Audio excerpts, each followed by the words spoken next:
This is a short public announcement from the Fifth Element. It is not this creator's intention to alarm the public.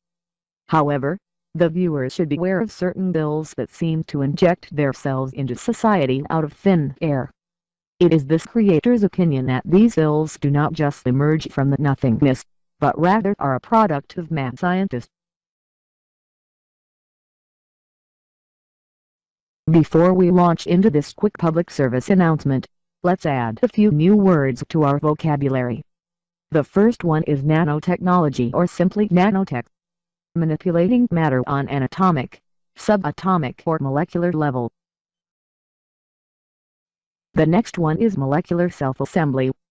It's the process which molecules adopt a defined arrangement, or basically a program, without the guidance or management from an outside source.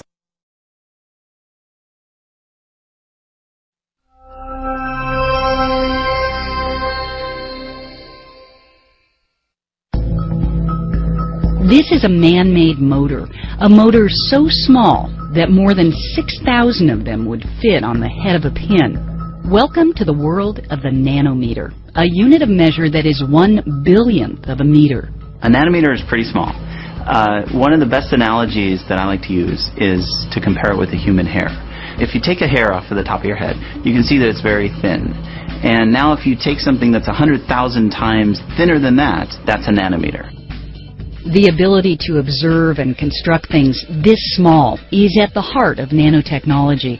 And what scientists have discovered is that at the nanometer scale, everyday materials start to act in unimaginable ways.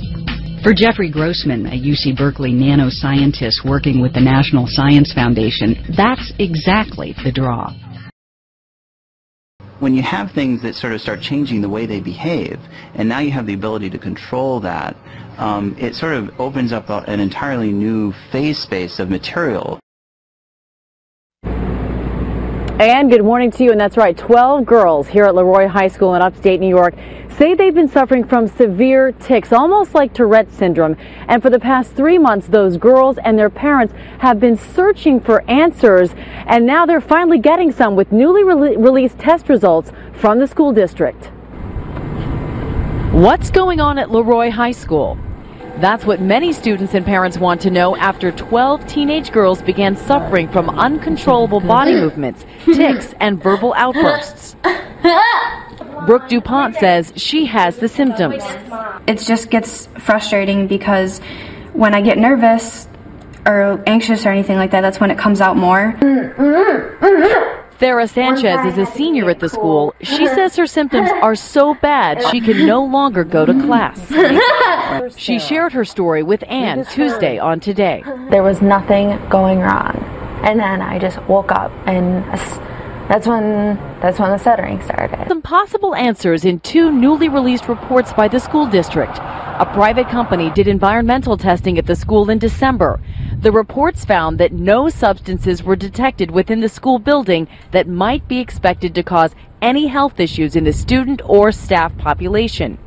Dr. Laszlo Mechler and his team at Dent Neurologic Institute in Amherst, New York, are treating Brooke and many of the other girls. He told NBC News they have a rare form of conversion disorder, or mass hysteria, a psychological problem that can happen in groups like female teenagers. The behavior of nanomaterials changes, or can change, when the size becomes so small when compared with a larger amount of that same material. With his mouth, so I told him, get off, it's like, and the guy just kept eating the other guy away, like ripping his skin. Larry Vega describes it as a scene out of a horror movie on the MacArthur Causeway exit, as a naked man chewed off the face of another naked man. Vega went to flag down a Miami police officer. Police officer came over, told him several times to get off, and the police officer climbed over the divider and got in front of him and said, get off. He told him several times, and the guy just stood his head up like that with a piece of flesh in his mouth and growled. When the attack continued, Vega says the officer fired, but the man continued to chew flesh off the victim. The officer then fired several more times, killing the attacker. A Miami Herald surveillance camera caught the aftermath as the 2 men lay side by side on the ground. it was just a blob of blood. You couldn't really see, like, it was just blood all over the place. The victim was taken to Jackson Memorial Hospital with missing flesh, and according to a 7 News source, his face was not recognizable. The fact that you can customize nanomaterials' unique behaviors has already turned nano into the buzzword of the decade.